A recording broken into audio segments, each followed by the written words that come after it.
As a thief, therefore, you shall be hanged. As a traitor, you shall be drawn and quartered, and your quarters dispersed throughout the kingdom. As you are outlawed by our Lord the King and by general consent, and have come back to the court, you shall be beheaded. And because at all times you have been disloyal and a fomenter of strife between our Lord the King and our most noble lady the Queen, you shall be disembowelled, and after that your bowels shall be burned. Confess yourself a traitor and a renegade, and so go to meet your doom, traitor, evildoer, and convicted. Welcome to the 12th of our 13 terrifying stories for Halloween. Today we're going to take a deep dive into the execution of Hugh Despenser. This is a true story and makes up just one of the dark and twisted tales that exist in my family history.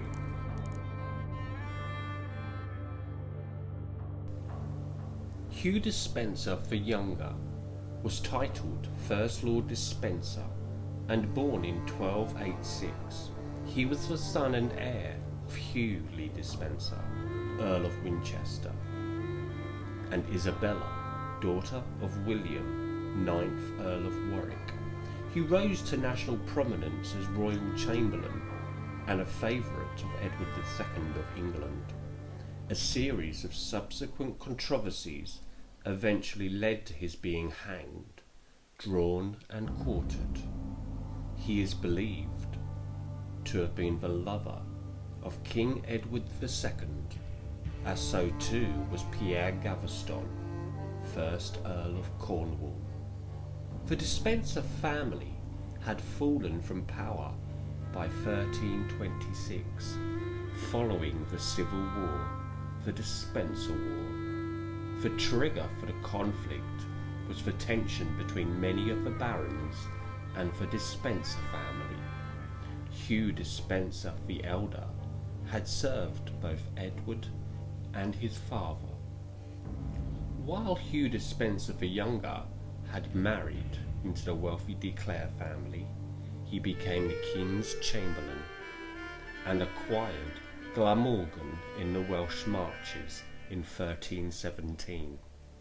Hugh the Younger had then begun to expand his holdings and power across Wales, mainly at the expense of the other Marcher lords.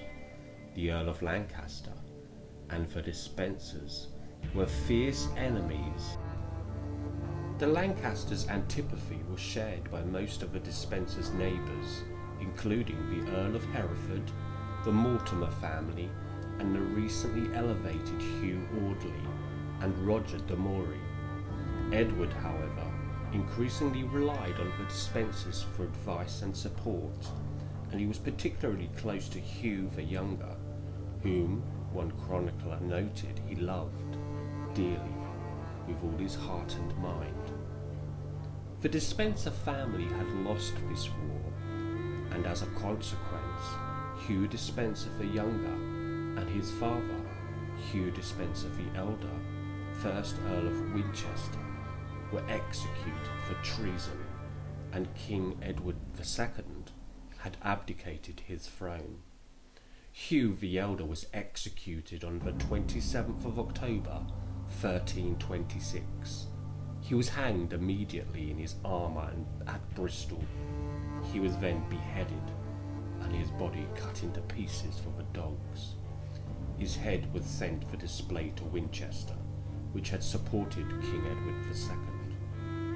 His son faced trial in Hereford, led by Queen Isabella, the bitter wife of Edward II, and her consort, Roger Mortimer, ate their dinner whilst watching the execution. Isabella's character was very manipulative, known by many as a she-wolf, a far cry from her loving and sentimental portrayal in the movie Braveheart.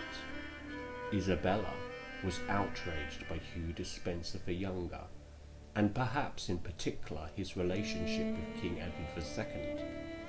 As a result, his execution was brutal and cruel. As a thief, therefore you shall be hanged. As a traitor, you shall be drawn and quartered, and your quarters dispersed throughout the kingdom. And as you are outlawed by our Lord the King and by general consent, and have come back to the court, you shall be beheaded. And because at all times you have been disloyal and a fomenter of strife between our Lord the King and our most noble Lady the Queen, you shall be disembowelled, and after that your bowels shall be burned. Confess yourself a traitor and a renegade, and go meet your doom, traitor, evildoer, and convicted. On 24th of November, 1326, Despenser was roped to 4 horses and dragged through the city to the walls of his own castle, where enormous gallows had been specially constructed. Despenser was raised a full 50 feet and lowered onto a ladder. A man climbed alongside him and sliced off his penis and testicles, flinging them into the fire below. He then plunged a knife into Despenser's abdomen and cut out his entrails and heart. The corpse was lowered to the ground and the head cut off. It was later sent to London, and Despenser's arms, torso and legs were sent to be displayed above the gates of Newcastle, York, Dover and Bristol. In the 1970s, the remains of Hugh Despenser were found whilst excavations took place at Holton Abbey. His bones bore the marks of beheading, and his vertebrae revealed he was cut in half.